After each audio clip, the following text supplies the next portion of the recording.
नमस्कार विद्यार्थियों, study 29 academy के एक और नई वीडियो में आप सभी का स्वागत है। आज हम कक्षा 8 की हिंदी की कार्य पुस्तिका का ओसीआर आधारित आकलन एक हल करेंगे। तो इस आकलन को समझने के लिए वीडियो को शुरू से लेकर अंत तक देखें और अपना कोई सुझाव हो तो कमेंट बॉक्स में जरूर लिखें। तो यहाँ पर आपको नाम दिया हुआ होगा, सबसे पहले आपको यहाँ पर अपना नाम लिख देना है जो भी है। उसके बाद NICID, ये NICID प्रत्येक विद्यार्थी की अलग अलग होती है, वो भी आप यहाँ पर लिख देंगे। अब पहला प्रश्न है, एक का विलोम शब्द है। एक का विलोम शब्द हो जाता है अनेक। दूसरा प्रश्न है, नीचे दिए गए वाक्य में से कालवाचक शब्द वाला विकल्प चुने। कालवाचक जो शब्द है उसको चुनना है। तो ये आ जाएगा कल, आने वाला कल और बीता हुआ कल, दोनों में कालवाचक भूतकाल का भी है और भविष्य काल का भी ये शब्द काम में आता है। तीसरा प्रश्न, सही विराम चिन्ह वाला वाक्य चुने। यहाँ पर हमें 4 वाक्य दे रखे, उनमें से सही विराम चिन्ह का प्रयोग किया हुआ वाक्य है वो चुनना है। हे भगवान, तो यहाँ पर विस्मयादिबोधक चिन्ह आना चाहिए, तो इसका मतलब ये वाक्य गलत हो गया है। वहाँ छुट्टियां शुरू हो गई है, ये वाक्य सही हो गया क्योंकि यहाँ पर इसने विस्मयादिबोधक चिन्ह दे दिया और यहाँ पूर्ण विराम दे दिया है। इसमें देखते हैं, मैं 1 घंटे में बाजार से वापस आ सकता हूँ, तो यहाँ पर पूर्ण विराम आना चाहिए, ये वाक्य इसलिए गलत हो गया। क्या आज आपके पास कोई कार्य नहीं है, तो यहाँ पर पूर्ण विराम की जगह प्रश्नवाचक चिन्ह आना चाहिए। इस प्रकार ये तीनों वाक्य गलत हो जाएंगे और ये वाक्य वो सही हो जाएगा। चौथा प्रश्न, दिए गए वाक्य में से संज्ञा शब्द वाला विकल्प चुने। मैं जयपुर का रहने वाला वाली हूँ, तो यहाँ संज्ञा शब्द आ जाएगा जयपुर। किसी व्यक्ति, वस्तु, स्थान, भाव, अवस्था, गुण, दशा, तो यहाँ पर ये स्थान का नाम है जयपुर, तो ये संज्ञा शब्द हो जाएगा। पांचवा प्रश्न, मैं, तुम, राम, उसका, इनमें से संज्ञा शब्द है। व्यक्ति का नाम आ गया राम, तो ये हो जाएगा संज्ञा शब्द राम। बाकी सारे सर्वनाम शब्द है। छठा प्रश्न, राधा बेसुरा गा रही है, उसे सुनकर सभी लोग तेजी से भागने लगे। इनमें क्रिया विशेषण शब्द है। क्रिया विशेषण शब्द यानी क्रिया की विशेषता बताने वाला शब्द है वो क्रिया विशेषण शब्द होता है। तो राधा बेसुरा गा रही, तो यहाँ गाना क्रिया है और उसके गाने की जो विशेषता है वो बेसुरा।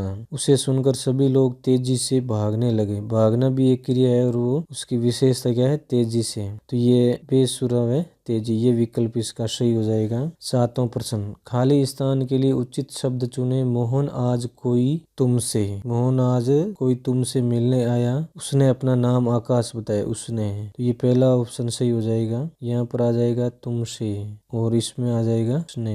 इस प्रकार हम रिक्त स्थानों को भर देंगे। आठवां प्रश्न, रोशन की माँ बहुत स्वादिष्ट खाना बनाती है, हम सब अंगुलियां ही चाटते रह जाते हैं। वाक्य में क्रिया शब्द है, तो यहाँ पर क्रिया शब्द है बनाना, खाना बनाना क्रिया शब्द है और चाटना ये 2 क्रिया शब्द हैं। अब इस ऑप्शन में इसने ये दोनों में से एक भी ऑप्शन नहीं दिया, क्योंकि क्रिया किसे कहते हैं, वह शब्द जिसमें किसी काम का करना या होना पाया जाता है वो क्रिया शब्द कहलाता है। तो यहाँ पर हम सब की, रोशन की, खाने की, अंगुलियों की, तो मेरे हिसाब से अगर होगा तो ये सही होगा, खाने की, यानी खाना बनाना है उसको। तो या तो इसने प्रश्न पूछने में कोई मिस्टेक की है या इसके ऑप्शन है उनमें गलती है। अगर इनमें से आपको कहेगी कि एक तो सही करना ही है तो फिर ये ऑप्शन ही सही होगा। बाकी मेरे को नहीं लग रहा है कि चारों में से कोई ऑप्शन इसमें सही है। अब आगे है, दिए गए गद्यांश को ध्यान से पढ़ें और प्रश्नों के उत्तर दें। राजस्थान की अरावली पहाड़ियों में स्थित सरिस्का राष्ट्रीय उद्यान का क्षेत्रफल 800 वर्ग किमी है। इस उद्यान में पशुओं की बहुत सारी प्रजातियां हैं, जैसे कि तेंदुए, हिरण, सांभर, चीतल, नीलगाय, जंगली सुअर, लंगूर, 4 सींग वाले मृग, लकड़बग्गे, जंगली बिल्ली आदि। इस उद्यान में वर्ष 1979 में प्रोजेक्ट टाइगर की शुरुआत हुई और 1982 में से राष्ट्रीय उद्यान बनाया गया। परंतु दुर्भाग्य यह है कि एक राष्ट्रीय उद्यान और प्रोजेक्ट टाइगर का हिस्सा होने के बावजूद यहाँ कोई बाघ नहीं है। प्रोजेक्ट टाइगर भारत सरकार द्वारा वर्ष 1973 में शुरू की गई बाघों को बचाने की एक योजना है। इसके माध्यम से उद्यानों के बाघों को बचाने के लिए धन मिलता है। इसके बावजूद राष्ट्रीय उद्यान समिति सरिस्का के बाघों को विलुप्त होने से नहीं बचा सकी। जानवरों के बिना कोई जंगल नहीं होता।